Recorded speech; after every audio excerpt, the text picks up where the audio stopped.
everyone. So today we're going to be discussing our favourite products that we have to repurchase once they're finished. We are by no means experts in makeup, or we're certainly not claiming to be makeup artists. I feel that I have a lot to learn in makeup, and I'm sure even looking at this video you'll be able to identify lots of flaws and errors that I'm making currently, but hopefully over the next couple of months I hope to develop my skills a little bit further. These products can be used by anyone, you know, you don't have to be a makeup artist to use them. I think with makeup it's all about having an interest and being able to experiment with different products. I know that I'm less likely to experiment than Kate would be. I think sometimes that's just a lack of confidence and lack of skill. I'd love to hear some feedback on what you think about the products that we've recommended, or if you have any that you'd recommend to us. All of the products we've mentioned here as well that we've used for over a couple of years, you know, they're not brand new products, so we've really tested them out. I'm just going to get right into it. The first item that I'm going to talk about is a skin base illuminator, and this is it here. It's by Atelier and it's in shade LV2. Kate actually bought me this when she attended one of Patty McGurgan's makeup courses. I would put it on before I do my makeup or again after I do my makeup to achieve that dewy natural look. We both really love using it if we go on holidays, because it's perfect for holidays. When you don't want to wear a lot of makeup but you want to achieve that sort of fresh face look. That no makeup look. One dupe that we've actually found as a more reasonable item is the L'Oreal Paris True Match Highlighter. It's the exact same shade as the LV2, so it's the rose gold version of it, and it is brilliant, great dupe. It's probably a thinner consistency, and this definitely is more pigmented, but for the price point this is very good. The next product that I'm going to talk about would be foundations. So we have tried a lot of foundations, but I'm just going to pick three that I think are the best. First one is the Stila one, and this is in the shade Buff. So this would be good for anyone who's around NC 35-37 range in MAC. This is a full coverage foundation. So it will cover nearly anything, but definitely not as full coverage as the Kat Von D foundation. This is probably too thick for most people, so I would nearly always mix it with something. Both really good foundations for people who want that full coverage look. It wouldn't be for anyone who's looking for the no makeup look. And lots of the bloggers, Pippa O'Connor and Rosie Cohen, regularly use this Stila. It comes with a spatula, which we thought was quite... It is quite, like, you could probably go through a lot of product here, because for me anyway, I know I'm very generous, so you could go through a lot, whereas this one, it's one pump, maybe half a pump for me. As well as that, we love the Giorgio Armani Luminous Silk Foundation. We haven't got it here because basically I just haven't repurchased it because it is so expensive. I actually bought it to try as makeup from my wedding. A lot of the bloggers would use Giorgio Armani Luminous Silk for weddings. A lot of them that are makeup artists would recommend it. It is a lot dewier. It is perfect, I think, for older skin. Like our mum loves it, and she finds it very light on the skin and not too heavy. The next product I'm going to talk about is a concealer, and this is the MAC Pro Longwear Concealer, and it's in shade NC25. I have quite dark under eyes, and I feel that it really helps illuminate the skin. I had been using Makeup Studio for under my eyes, but it's a very thick consistency, it's very creamy, and I found that with the eye area being such a fine layer of skin that creases were more likely to appear. So I'm using this one because I am conscious of aging, and I feel that it's much lighter on the skin. It's probably quite expensive, I think, for, you know, carving out other, you know, areas for contour, so we do try to keep this to our eyes and maybe use a more affordable concealer to carve out, you know, your contoured areas, because you don't want to go through it. Kate had a funny incident with this. She bought this about a month or two ago, and she was buying it at the till, and she said, you know, I really hate buying this, it's very small and it's quite costly. And she got home and she wanted to take a picture of it for her Snapchat, and she knocked it over with her elbow, and this is a glass bottle, so it just completely smashed into smithereens. She tried to save parts, but just it didn't work. Kate actually found this I know actually a lot of people do use this concealer, so it's definitely not a new find, but it is so unbelievable for carving out your contour, and it is so full coverage. Like, probably a similar coverage to this, but it's definitely a lot lighter, so I actually mix the two.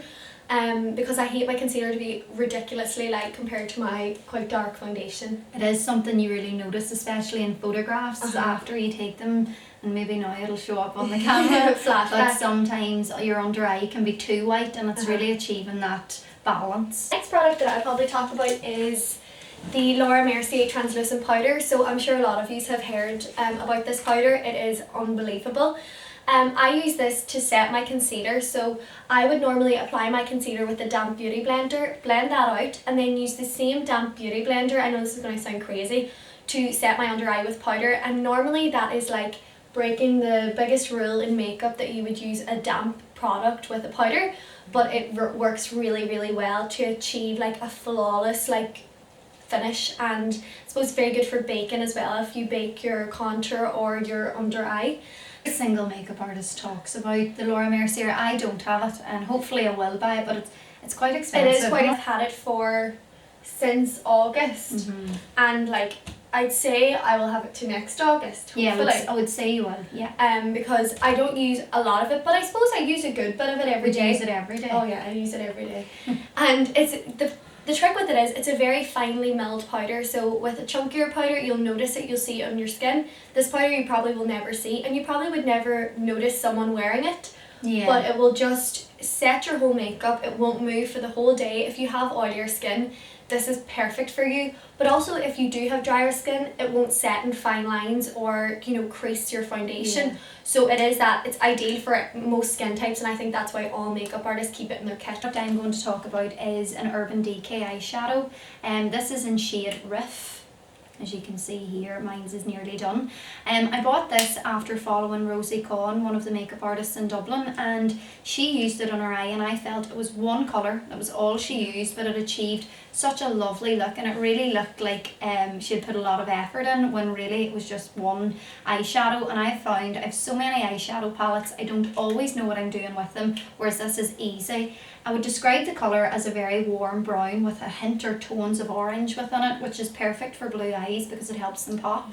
And this is my second one of these eyeshadows because I fully used the first one. You do get ages out of it, but the last time I went to repurchase, it was sold out and I had to wait for a number of weeks before I was able to get it. It's very like Texture by MAC, or also we would use sometimes Give Me Sun, which is a powder Kate's going to talk about in a few minutes. We would actually use that on our eyes as well, so it's very similar to that. But next two products I'm going to talk about, I'll talk about them together because I know a lot of people, even my friends, would ask me, you know, how do people achieve that flawless face on Instagram or whatever. And I suppose it is powders. Like I do use quite a few powders. I would use 3 on my face. So the first one that I'll talk about is the Medium Golden from MAC. This is what I would call the flawless powder. It would be the same colour as your foundation, slightly lighter probably. Medium Golden is good for anyone who likes quite a dark but, you know, medium finish colour on their foundation. This will give you that flawless base. It is almost like a second foundation. It does add colour and it does add coverage, so it's not like a translucent powder in that way, so be careful if you don't want that. One thing that I've learned is that, you know, if you put it in the places where you're going to contour, it helps the application. I feel when you use a powder like that, it allows your contour colour to go on a lot smoother and more. It makes everything more blendable. So when you start building something up and you have a base like this, then it will definitely make it much easier, and it'll make sure your contour is not too, you know, I know a lot of people, I love a strong contour, but it'll make sure it's not like overly strong. The second one is by MAC as well. It's the Give Me Sun. I'm sure everyone uses this. It's like the Hoola bronzer from Benefit. It is like a cult MAC product. It is really buildable, really blendable, and I would use it for bronzer, not for contouring. I know a lot of people, like, there is a difference. Why do you use both? Well, I would use Give Me Sun for bronzer, and I would use it in the same areas nearly as I'm going to contour, but then I would go in with Harmony from MAC and contour my cheekbones. So this is quite an orange bronzer, so if you did use it to contour, it could look quite orange sometimes. A lot of makeup artists would use it as an eyeshadow, like I use it every day. It's very like Riff, which I've just shown you, isn't it? And like for the sides of it, like it's $24.95. One item I'm going to talk about is Charlotte Tilbury eyeliner. So this is called the Rock and Kohl Iconic Eye Pencil, and it's called an eye cheat for bigger, brighter eyes. So I have very small eyes, so I'm always very conscious that I don't want to overload them with product or very dark colours. So I would use this in my waterline because it helps give the impression that your eyes are bigger than they actually are. Charlotte Tilbury, this is the only item I have belonging to her makeup range. It is a more costly range, and I bought this in Dublin. I think it's around €25. And the reason I bought it was I'd seen other bloggers using light colours in their waterline, and I bought a dupe from Primark, and it was very cheap, but I just felt it wasn't as manoeuvrable on the eye. I know NYX, which is now stocked in Boots and Derry, they do a very similar version. It's called just basically their eye Kohl in the colour Milk, and I know a lot of people love it. I have mentioned it is the MAC Harmony. It is probably 5 years old now. I got this one of the first times we went to London, and I didn't really know what contour was, but the girl sold it to me, so you know. And it's a very probably greyish brown, which is the kind of colour that you're looking for when you are contouring. Creates a shadow. One of the items that I'm going to talk about is this eyeliner. There's nothing on it anymore because it's worn away, but it's from Makeup Studio. This is just so easy to use. As you can see, it's such a fine brush that it allows for a very thin line to go across the eyelid. I find eyeliner a very difficult thing to achieve. The next product that I'm going to talk about is the Anastasia Beverly Hills Dip Brow Pomade. I'm sure a lot of people use this, but we absolutely love it. We use the colour dark brown. I have this over a year. I think it's so much more, you know, easier. And if you have a good hard brush, because if your brush is fluffy, it's almost impossible. And one trick that we've learned is to maybe spray hairspray on the brush to harden. And our mum loves it, and I think she's a really good example of someone who does not spend long at her makeup in the morning. Like, she is looking to throw that on, get out the door, and she loves it. And she has very blonde hair, so hers is in the colour taupe. And the next item I'm going to talk about is Rollerlash by Benefit. This is an item that I couldn't live without. I would normally wear mascara every day, most days. I really like this mascara because it's got a brilliant comb.